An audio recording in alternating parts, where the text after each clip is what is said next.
Hello everyone, I hope you are having a fantastic day so far. And this week on tips and tricks, how to train your brain, we are focusing on midline crossing. Okay, for those of you who haven't heard of midline crossing, it is super important for learning and for reading. And it is a skill that should be learned during preschool, but it's actually not uncommon for children of 7, 8 years or a little bit older to still struggle with this. Okay, in order for you to learn to read and to read with ease, your eyes have to be able to cross the middle line. Now, if I talk about the middle line for reading, I specifically focus on the left to right middle line.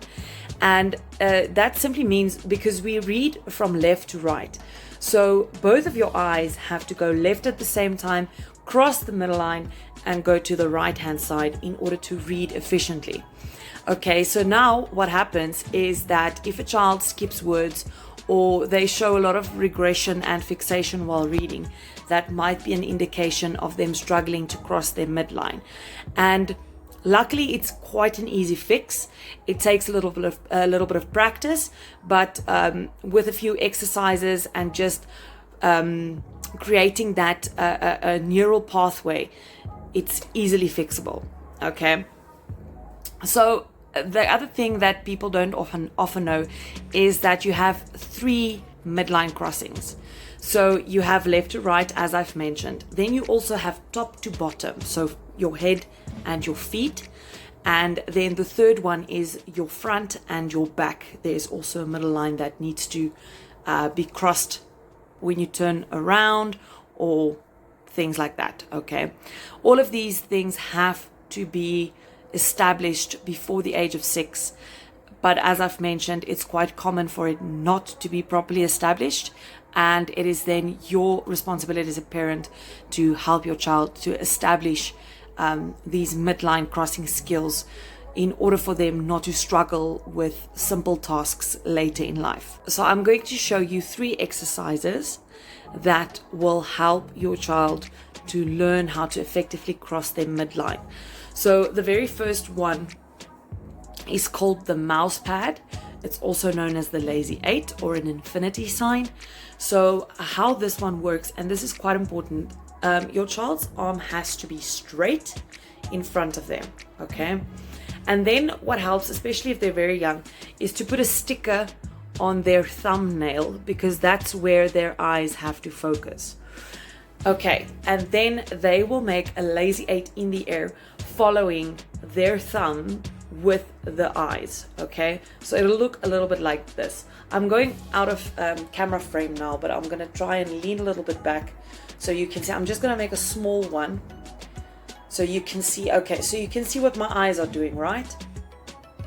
I usually encourage them to make it bigger, and what you need to do is make sure that their head is not moving, because children that struggle to cross the midline will often do this. But you need them to keep their head still and just focus on their thumb with their eyes. And if they make it very small, that's also an indication that they are struggling. So I encourage the kids to try and make it as big as possible. The second one, I'm not going to demonstrate fully, but I'm going to explain it to you. It's quite easy. It's called the bilateral march. And this is simply, they stand up straight and they touch the left knee with the right arm and the right knee with the left arm. And you can have them move forward and backwards, but the most important part is to cross the midline, left to right and right to left. The last one I'm going to show you is the trunk twister. I'm also not going to demonstrate this entirely, but I'm going to explain to you, and it's quite easy. Again, your child should be standing up straight, arms by their sides. What's then going to happen is they're going to go forward with their bodies, so head to feet, have their arms hang by their sides. And then they're simply going to go clockwise, left to right, and the arms will follow, and down again, and to the other side. Okay, So this will basically help them to cross the top to bottom middle line, the left to right middle line. The only one it's not addressing is the back to front middle line. Okay, and furthermore, you know, any type of exercise that crosses one of these middle lines will help them to do that. I'm just going to repeat this again. I've said this in the previous videos. It is important if there is a simple exercise like crossing hands like this, or like with the bilateral march left to right, it is very important to repeat the exercise at least 3 times to make sure both of the brain lobes, is that the word in English? I'm not sure. Both parts of the brain, the left and the right side, is activated and they are communicating with each other.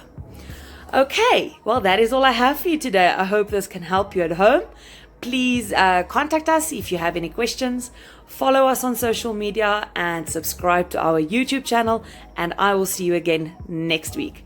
Bye.